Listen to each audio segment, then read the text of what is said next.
بسم اللہ الرحمن الرحیم۔ شب برات میں جو لاسٹ ویڈیو تھی اس میں نے آپ کو بتایا تھا کہ شب برات میں عبادت کر سکتے نہیں کر سکتے، روزے کا میں نے آپ لوگوں کو بتایا تھا،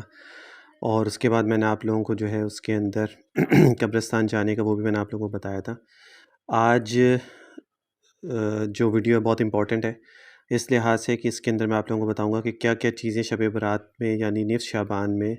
15 شعبان کو ہمیں کیا کیا چیزیں نہیں کرنی چاہیے۔ یہ بہت امپورٹنٹ ہے۔ کرنے کی تو خیر وہ تو انسان عبادت تو کرتا ہے، روزہ بھی رکھ لیتا ہے، یہ تو سب کو پتہ ہوتا ہے، لیکن کیا چیزیں ہمیں نہیں کرنی ہے وہ زیادہ امپورٹنٹ چیزیں ہوتی ہیں، کیونکہ ایسا نہ ہو کہ ہم کچھ بہت ساری چیزیں ایسی کرتے ہوں جو اسلام میں ہمارے لیے منع ہو، شریعت نے منع کی، اور ہم اس کو بڑے شوق سے مناتے ہوں اور اہتمام کرتے ہوں اس کا۔ شب برات کے اندر سب سے پہلے تو اس چیز کا خیال رکھنا چاہیے کہ ہمیں وہ چیزیں کرنی ہیں جو آپ صلی اللہ علیہ وسلم نے ہمیں بتلائی ہیں، اور ہمیں ان سب چیزوں سے جو اپنے آپ کو محفوظ رکھنا ہے کہ جس سے ہمیں شریعت اسلام جو ہے وہ منع کرتا ہے۔ اس میں سب سے پہلے جو ہے وہ آتش بازی ہے، فائر ورکس ہے، کیونکہ یہ چیز بہت عرصے سے بہت سالوں سے یہ چیز چلی آ رہی ہے کہ ہم لوگ جہاں ہمیں اس چیز کا اندازہ ہے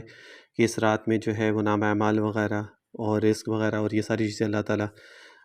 لکھتے ہیں، فرشتے جو ہیں وہ ہمارے سارے اعمال وغیرہ لکھتے ہیں، کون زندہ رہے گا، کس کو کتنا رزق ملے گا، سب کچھ ہے، یہ ہر چیز کا ہر انسان کو پتہ ہے، لیکن ساتھ ساتھ ہم وہ چیزیں بھی کرتے ہیں اس کے اندر کہ جو منع ہے اسلام میں۔ اب جیسے فائر ورکس وغیرہ، آتش بازی ہے کہ اس کو جو ہم بڑے اہتمام کے ساتھ بڑے شوق کے ساتھ گھر والوں کے ساتھ مل کے اس کو ہم لوگ بڑا سیلیبریٹ کرتے ہیں، ایسے کہ جیسے اس میں بہت مزہ آتا ہے۔ تو یہ اصل میں ان بدعات خرافات میں سب سے بدترین اور جو سب سے برا عمل جو ہے نا، رسم جو ہے جس کو ہم نے اب رسم بنا دی، وہ آتش بازی ہے، جو آتش پرستوں کفار مشرکین کی نقل ہے۔ اس شیطانی رسم میں ہر سال مسلمانوں کے کروڑوں کی رقم اور جو ہے وہ جل جاتی ہے ایک قسم کی، جس کا نہ کوئی ثواب ہوتا نہ کچھ، اور ایک قسم کا ہمارا وہ چیزیں ضائع ہو جاتی ہیں، اور بڑی دھوم دھام سے جو ہے آ کر یہ کھیل جو ہے وہ کھیلا جاتا ہے، لوگ اس کو بڑے سیلیبریٹ کرتے ہیں، گویا ہم نے خدا کی بارگاہ میں اپنی نیاز بندی و بات استغفار کو تحفہ پیش کرنے کے بجائے اپنے پٹاخے اور آگ پیش کرتے ہیں، ٹھیک ہے نا۔ اس رات میں جتنا ہمیں عبادات اور استغفار اور یہ چیزیں کرنی چاہیے، اس کے بدلے میں ہم لوگ جو ہیں وہ اللہ تعالیٰ کے سامنے اپنے اعمال میں ایسی چیزیں لکھوا رہے ہیں۔ دوسرا اس کا یہ کہ فضول خرچی، قرآن کریم میں اپنی کمائی فضولیات میں خرچ کرنے والے کو شیطان کا بھائی قرار دیا گیا ہے۔ اللہ تعالیٰ نے فرمایا ہے کہ ان المبذرین کانوا اخوان الشیاطین، کہ بے شک فضول خرچی کرنے والے شیاطین کے بھائی ہیں۔ اب فضول خرچی کے اندر آپ خود دیکھ سکتے ہیں کیا کیا چیزیں فضول خرچی ہیں جو اسلام ہمیں جن چیزوں کی اجازت نہیں دیتا۔ آپ مولویوں کے پیچھے، ایسے اسکالروں کے پیچھے مت جائیں، آپ خود پڑھا کریں، حدیث کے اندر شب برات کا چیپٹر نکال سکتے ہیں، ٹھیک ہے، اور شعبان کا چیپٹر اگر آپ نکالتے ہیں حدیثوں کے اندر، شعبان کے مہینے کے بارے میں کیا کیا حدیثیں ملتی ہیں، کیا کیا عمل ہیں، وہ سب چیزیں آپ کو مل جاتی ہیں، آپ کو کسی سے پوچھنے کی ضرورت نہیں ہے۔ تو جو چیز حدیث سے آپ کو ثابت ہوتی ہے، جو ملتی ہے، وہ آپ لوگ کر لیا کریں، جو نہیں ملتی ہے اس کے بارے میں اب آپ کو 20 لوگ بھی کہیں کرنے کے لیے، آپ اس کو مت کریں۔ بہت سے لوگ ہیلے بہانے نکال لیتے ہیں نا کہ ہیلے بہانے کر کے اور یہ چیزیں جائز ہوتی ہے، تو یہ ہیلے بہانے کو چھوڑیں، جو چیز آپ کو حدیث سے مل جاتی ہے وہ کر لیں، اور جو نہیں ملتی اس کو آپ خود چھوڑ دیں۔ اور اب تو حدیث ڈھونڈنا اور بہت آسان ہے، اب تو ہر چیز بڑی ایزیلی مل جاتی ہے۔ اچھا، دوسرا اس میں یہ کہ آپ صلی اللہ علیہ وسلم نے کفار مشرکین اور یہود و نصارہ کی مشابہت اختیار کرنے سے سختی کے ساتھ منع فرمایا ہے کہ ہم یہود و نصارہ کی اور کسی بھی دوسرے ریلیجن کے لوگوں کی مشابہت اختیار نہ کریں، یعنی ان جیسے کام ہم نہ کریں۔ حضرت عبداللہ بن عمر رضی اللہ تعالیٰ سے روایت ہے کہ آپ صلی اللہ علیہ وسلم نے ارشاد فرمایا، من تشبہ بقوم فہو منہم، یعنی یہ مشکوٰۃ شریف کی حدیث ہے، یعنی جو شخص کسی قوم سے مشابہت اور ان کے طور طریقے اختیار کرے گا اس کا شمار انہی میں ہوگا۔ مگر افسوس ہے ہماری زندگی بھر کہ ہر چیز میں آج ہم کو غیروں کا طریقہ ہی پسند ہے اور اپنے محبوب صلی اللہ علیہ وسلم کی سنتوں سے نفرت ہے، چاہے وہ شادیاں دیکھ لیں، چاہے وہ آپ دوسرے کوئی بھی تہوار وغیرہ، عید کے تہوار دیکھ لیں، کچھ بھی دیکھ لیں، زیادہ تر ہم اس کے اندر وہی رسومات کرتے ہیں جو ہمیں ہندوؤں سے یا یہود و نصارہ سے ہمیں ملی ہوتی ہیں۔ اچھا، اس کے بعد ہے کہ جب پٹاخے چھوڑے جاتے ہیں تو اس کی آواز سے کتنے لوگوں کو تکلیف ہوتی ہے، اس کو ہر شخص جانتا ہے، جبکہ ہمارا مذہب اسلام ہم کو یہ تعلیم دیتا ہے کہ ایک مومن آدمی سے کسی بھی شخص کو، مسلم ہو یا غیر مسلم، تکلیف نہیں ہونی چاہیے۔ حضرت ابو ہریرہ کی روایت بھی ہے اس کے اندر کہ آپ صلی اللہ علیہ وسلم نے ارشاد فرمایا کہ یعنی صحیح، ترمذی شریف کی حدیث ہے یہ، یعنی صحیح معنی میں مومن وہ شخص ہے جس سے تمام لوگ اپنی جان اور مالوں پر مامون اور بے خوف و خطر رہے، یہاں تک کہ جانوروں کو تکلیف دینا بھی انتہائی مذموم، شدید گناہ اور اللہ تعالیٰ کی رحمت سے دوری کا سبب قرار دیا گیا ہے۔ حاصل یہ ہے کہ صرف آتش بازی کی ایک رسم کے بدترین اور بڑے گناہوں کا مجموعہ نہیں ہے جو کسی بھی طرح مسلم معاشرے میں رواج پانے کے لائق نہیں، بلکہ پہلی فرصت میں قابل ترک ہے۔ اب دیکھیں نا، ایک تو ڈبل گناہ ہے اس کے اندر، اب پٹاخے چلانا ایک تو مسلمانوں کو تکلیف ہوتی ہے اس سے، اور دوسرا یہ کہ شریعت نے اس کو منع قرار دیا گیا، اور تیسرا اس کے اندر گناہ یہ آپ کو ملے گا کہ اس کے اندر فضول و خرچی ہے۔ تو تینوں چیزیں حدیث سے میں نے آپ لوگوں کو بتا دی۔ چراغاں کرنا، اب بہت سارے لوگ دیے جلاتے ہیں، گھروں کے باہر لگاتے ہیں موم بتیاں، وہ جو مٹی کے پیالے اس کے اندر جو دیے جلاتے ہیں۔ شب برات کے موقع پر بعض لوگ گھروں، مسجدوں، قبرستانوں میں چراغاں کرتے ہیں، یہ بھی اسلامی طریقے کے خلاف ہے اور غیر مسلموں کے تہوار دیوالی کی نقل و مشابہت ہے۔ ٹھیک ہے۔ علامہ بدر الدین عینی نے لکھا ہے کہ چراغاں کی رسم کا آغاز یحییٰ بن خلیل مکی سے ہوا ہے، جو اصلاً آتش پرست تھا۔ جب وہ اسلام لایا تو اپنے ساتھ یہ آگ اور چراغ کی روشنی بھی لایا، جو بعد میں مسلم سوسائٹی میں داخل ہو گیا،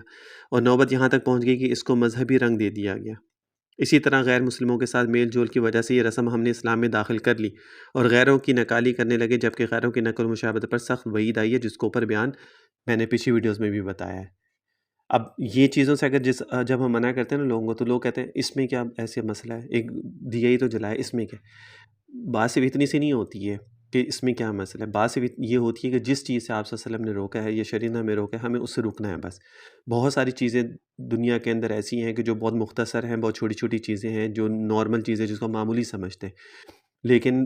جب اس کا گناہ ہے یا شریعت نے ہمیں جس چیز سے روکا تو وہ بہت بڑی چیز بن جاتی ہے۔ تو ہمیں ان سب چیزوں میں احتیاط کرنی چاہیے، نہ کہ ہم وہاں پہ اپنی چونکہ کس لیے، کیا، کس نے کہا، کیوں کہا، یہ جو سوال جواب ہوتے ہیں نا، یہ چیز انسان کو گمراہ کرتی ہے،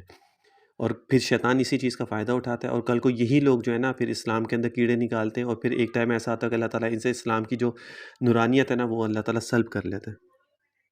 پھر اس کے بعد شب برات میں بعض لوگ حلوہ بھی پکاتے ہیں، حالانکہ اس رات کا حلوے سے کوئی تعلق ہی نہیں ہے۔ آیت کریمہ، حدیث شریفہ، صحابہ کرام کے آثار، تابعین، تبع تابعین کے اقوال اور بزرگان دین کے عمل میں کہیں اس کا تذکر و ثبوت نہیں ہے۔ اصل بات یہ ہے کہ شیطان نے یہ سوچا کہ اس رات میں عبادت استغفار کے ذریعے اللہ تعالیٰ لاتعداد لوگوں کی مغفرت فرمائے گا اور ان کی نیکیوں میں اضافہ ہوگا، تو مجھ سے یہ بات کیسے برداشت ہوگی؟ اس لیے اس نے مسلمانوں کو ان خرافات میں پھنسا کر سنت طریقے سے دور کر دیا۔ اب لوگ کیا ہے کہ حلوے بنا رہے ہیں، وہ پھیونیاں جو ہوتی ہیں پنجاب میں، تو وہ جو دودھ میں مکس کر کے سوئیاں جس کو ہم لوگ کہتے ہیں، اور یہاں پہ پھیونیاں بھی کہتے ہیں اس کو، تو وہ سسرالوں میں بھیج رہے ہوتے ہیں اور اس طرح کی رسومات بھی چلتی ہیں۔ اب بندہ پوچھے کہ بھائی شب برات میں انسان کے رزق کے بارے میں لکھا جا رہا ہے، اس کی زندگی کے بارے میں لکھا جا رہا ہے، اس کے گناہوں کے بارے میں ہو رہا ہے، استغفار، بخشش، توبہ، یہ چیزوں کے ہو رہا ہے، اور یہاں پہ ہم لوگ حلوے پکا رہے ہیں۔ اب ان سے پوچھو کہ یہ کس نے یہ چیز ایجاد کی، کہاں سے یہ چیزیں نکلی ہیں؟ بعض لوگ یہ کہتے ہیں کہ آپ صلی اللہ علیہ وسلم کے دندان مبارک جب شہید ہوئے تھے تو آپ صلی اللہ علیہ وسلم نے حلوہ نوش فرمایا تھا۔ یہ بات بالکل من گھڑت اور بے اصل ہے۔ آپ صلی اللہ علیہ وسلم کے دندان مبارک غزوہ احد میں شہید ہوئے تھے، اور غزوہ احد ماہ شوال میں پیش آیا تھا، جبکہ حلوہ شعبان میں پکایا جاتا ہے۔ دانت ٹوٹنے کی تکلیف ماہ شوال میں اور حلوہ کھایا گیا 10 مہینے بعد شعبان میں۔ کس قدر بیہودہ اور باطل دلیل لوگ جو اس طرح کی دلیلیں دیتے ہیں، اور بیچارے کیونکہ ہمارے لوگ اسلام سے ان کی اتنی روشنائی نہیں ہوتی ہے، تو وہ لوگ اس چیزوں کو اصل بھی سمجھ لیتے ہیں، اور وہ پھر اسی کو رواج بنا کے اور پھر چلتے رہتے ہیں وہ۔ اور جو گھر میں ایک بڑا کوئی یہ چیز بنانے لگ جائے تو جب اس کے آگے دوسری نسل جب بڑی ہوتی ہے وہ بھی وہی کرتی ہے، پھر تیسری نسل جب بڑی تو وہ بھی وہی کرتی ہے۔ شب برات کے موقع پر گھروں کی لپائی پوتائی اور نئے کپڑوں کی تبدیلی کا اہتمام بھی کیا جاتا ہے۔ نیز گھروں میں اگر بتی جلاتے ہیں اور یہ عقیدہ رکھتے ہیں کہ اس رات میں مردوں کی روحیں گھروں میں آتی ہیں، ان کے استقبال میں ہم ایسا کرتے ہیں، یہ عقیدہ بالکل فاسد و مردود ہے، یہ عقیدہ رکھنا جائز نہیں ہے، لہٰذا ان بدعتوں سے بھی احترام لازم ہے۔ اب جو بھی اگر یہ سوچ رکھتا ہے یا یہ کرتا ہے تو اس کو اس سے منع ہونا چاہیے، اور شریعت میں اس کی کوئی اصل نہیں ہے، کوئی اس کا ثبوت نہیں ہے۔ اچھا، غرض یہ ہے کہ تمام رسم خرافات و بے اصل ہیں جن کا دین سے کوئی تعلق نہیں، لہٰذا ان سب چیزوں سے احتزام لازم ہے۔ ہماری کامیابی آپ صلی اللہ علیہ وسلم کے اتباع میں ہی مضر ہے۔ آپ صلی اللہ علیہ وسلم کا ارشاد مبارک ہے، اور یہ حدیث جو ہے بخاری شریف کی حدیث ہے، یعنی میری امت کا ہر فرد جنت میں داخل ہوگا مگر جو انکار کرے گا اور بات نہیں مانے گا وہ جنت سے دور رہے گا۔ صحابہ کرام رضی اللہ تعالیٰ عنہ نے سوال کیا کہ یا رسول اللہ، انکار کون کر سکتا ہے؟ ارشاد ہوا، جو شخص میری اطاعت و فرما برداری کرے گا وہ جنت میں داخل ہوگا، جو نافرمانی کرے گا اس نے گویا انکار کر دیا۔ اب خود انسان واضح طور پہ اس حدیث کے نام صلی اللہ علیہ وسلم نے چیز کو بیان فرما دیا کہ جو مانے گا وہ جنت میں جائے گا، جو نہیں مانے گا۔ اب یہاں پہ کیا ہوتا ہے نا کہ بہت سارے ہمارے جو اسکالرس ہیں یا مفتی حضرات ہیں یا عالم حضرات ہیں، مولوی ہیں، وہ ان چیزوں میں بڑے ہیلے بہانے نکال لیتے ہیں، اور جی وہاں پہ یہ ہوا تھا تو یہ جائز ہو جاتا، وہاں پہ یہ ہوا تھا ایسا ہوا تھا تو یہ جائز ہو جاتا۔ حالانکہ اس کی کوئی اصل نہیں ہے، کوئی کچھ بھی نہیں ہے۔ جتنا زیادہ ہو سکتا ہے کہ بس اس رات میں آپ عبادت کریں، استغفار کریں، ذکر اذکار کریں، اور اللہ تعالیٰ سے اپنے گناہوں کی بخشش کریں، اور آئندہ اور پچھلے گناہوں کی اپنی توبہ کریں، اور روزہ رکھنا چاہیں تو آپ روزہ رکھیں اس رات میں، ٹھیک ہے نا، اگلے دن کا روزہ رکھیں، اور جتنا ہو سکے اپنے آپ کو گناہوں سے بچائیں اور آپ کی سنتوں کے اوپر عمل کریں۔ سب سے مین چیز بس یہی ہے انسان کی اس رات میں اگر کوئی عبادت کرنی ہے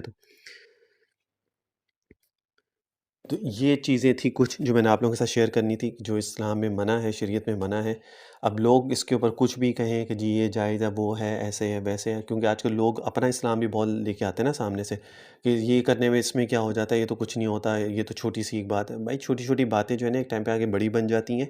اور جب وہ چیزیں بڑی ہو جاتی ہیں تو پھر انسان کی جو نورانیت ہے، دل کے اندر جو نور ہے اسلام کا، دین کا، وہ چیز پھر آہستہ آہستہ دبا لگتے کالا ہو جاتا ہے، اور پھر جب وہ کالا ہو جاتا ہے تو پھر انسان ایک ٹائم آتا ہے کہ دین سے بھی نکل جاتا ہے۔ تو اللہ تعالیٰ سے دعا ہے کہ اللہ تعالیٰ ہمیں ان سب خرافات سے، ان بدعات سے، ان رسومات سے جو یہود و نصارہ اور ہندوؤں اور دوسرے مذاہب سے ہم لوگوں نے لی ہیں، وہ بڑے شوق سے ہم لوگ اس کو مناتے ہیں، سیلیبریٹ کرتے ہیں۔ اللہ تعالیٰ ہمیں ان سب چیزوں سے محفوظ رکھے، اور جو سب سے مین چیز ہے کہ اللہ تعالیٰ ہمیں گناہوں